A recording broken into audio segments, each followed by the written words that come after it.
akong di nakapagmotor.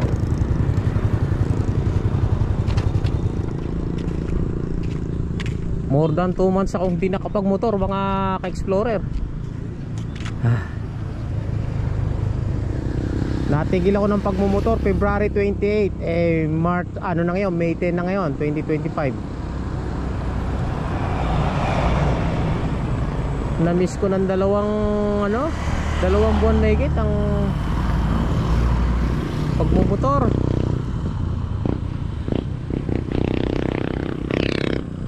Tayo nagkaroon kasi ng karamdaman kaya tayo natigil. Doon tayo pupunta sa may na yun, malayo na yun, doon sa may malit na tulay. Tatawid tayo.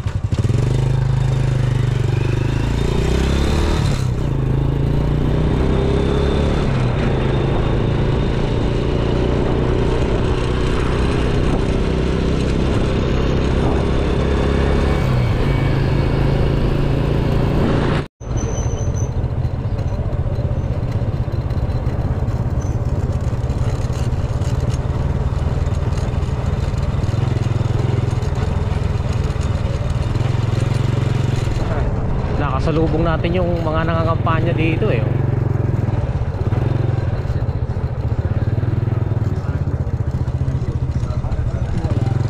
Yan muna. Silong muna tayo sa kilo. Subok na sa barangay, sa tabi mo, sa Sangguniang Bayan. Bino Cruz. Yan ready po, Sabino, pakitulungan po. Sa mamamayan ng Bayan ng Angat upang hingin muli ang inyong mahalagang tulong at tiwala sa darating na Mayo 12. Isa po ako sa mga hindi napili ng ating mga kapatiran na may sa...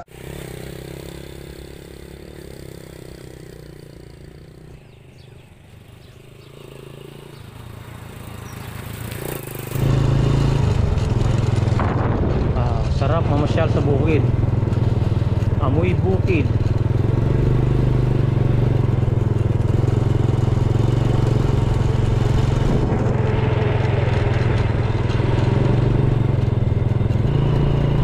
Andito tayo ngayon sa Barangay Baybay, Angat, Bulacan.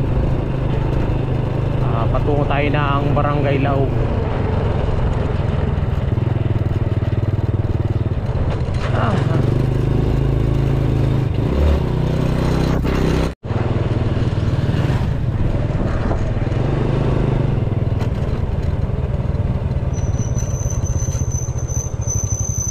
Ay nako.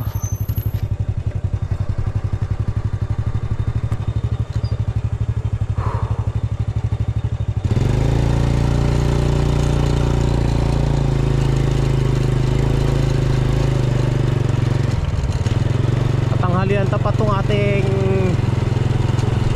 road trip. Namili kasi tayo kaninang umaga kaya hindi tayo nakapag road trip ng maaga.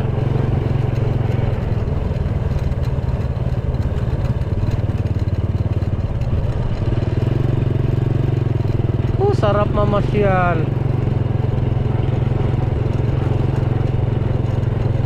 Na-miss ko talaga ng 2 buwan mahigit ang mag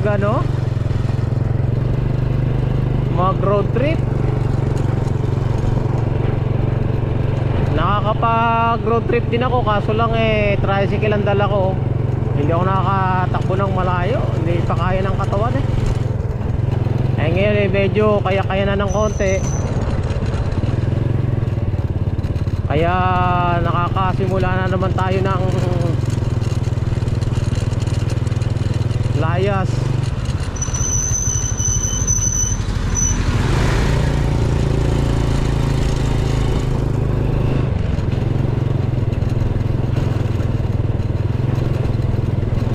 Trabaho kasi natin kung saan yung sulok-sulok doon tayo nagsusuot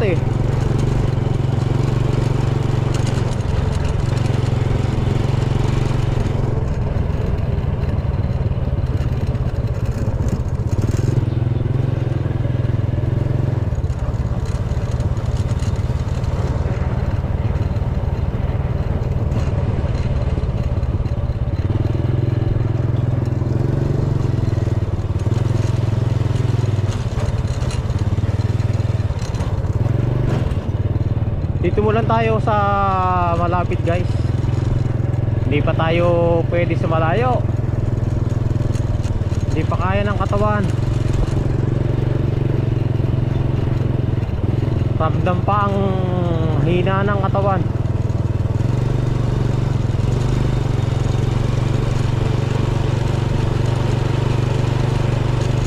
Tatawid sana ako ng kabilang bayan kaso lang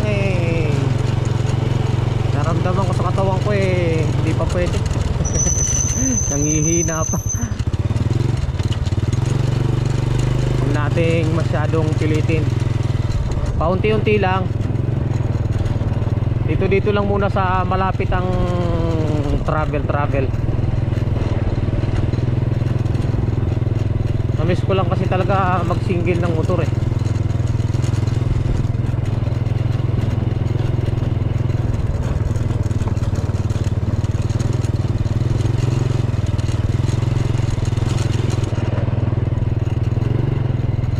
Lapit na tayo sa bangkaan.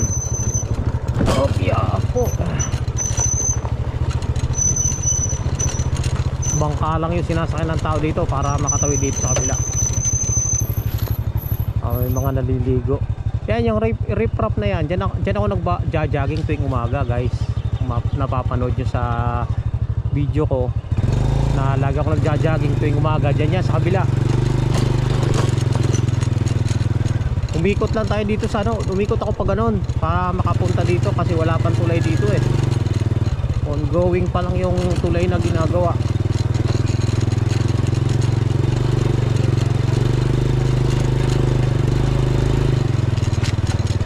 Ito yung gagawin tulay dito sa amin, saka yung tulay doon sa may baybay na dinaanan natin kanina.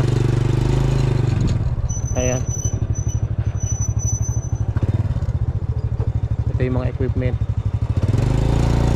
Pag nagawa yan malapit na yung daanan, hindi na iikot. Layo kasi nang iniikutan dito doon sa kabila na yun. Nasa 1, 2, 3, 4, nasa 5 kilometro yung layong iikutan para lang makarating dito.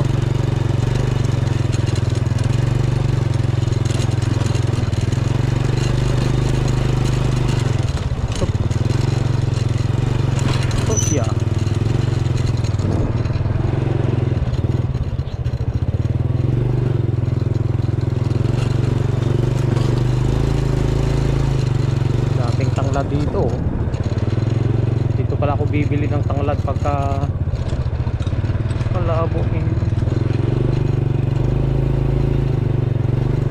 pagka kailangan ko ng tanglad. Nandito pala ang dami.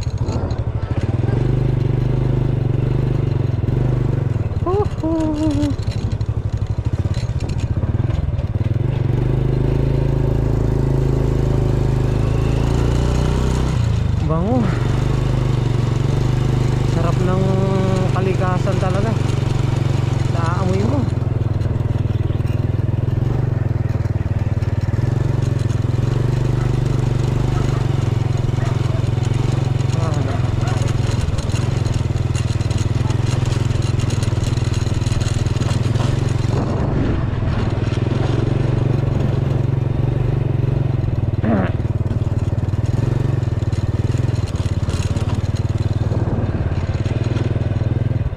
Bukid.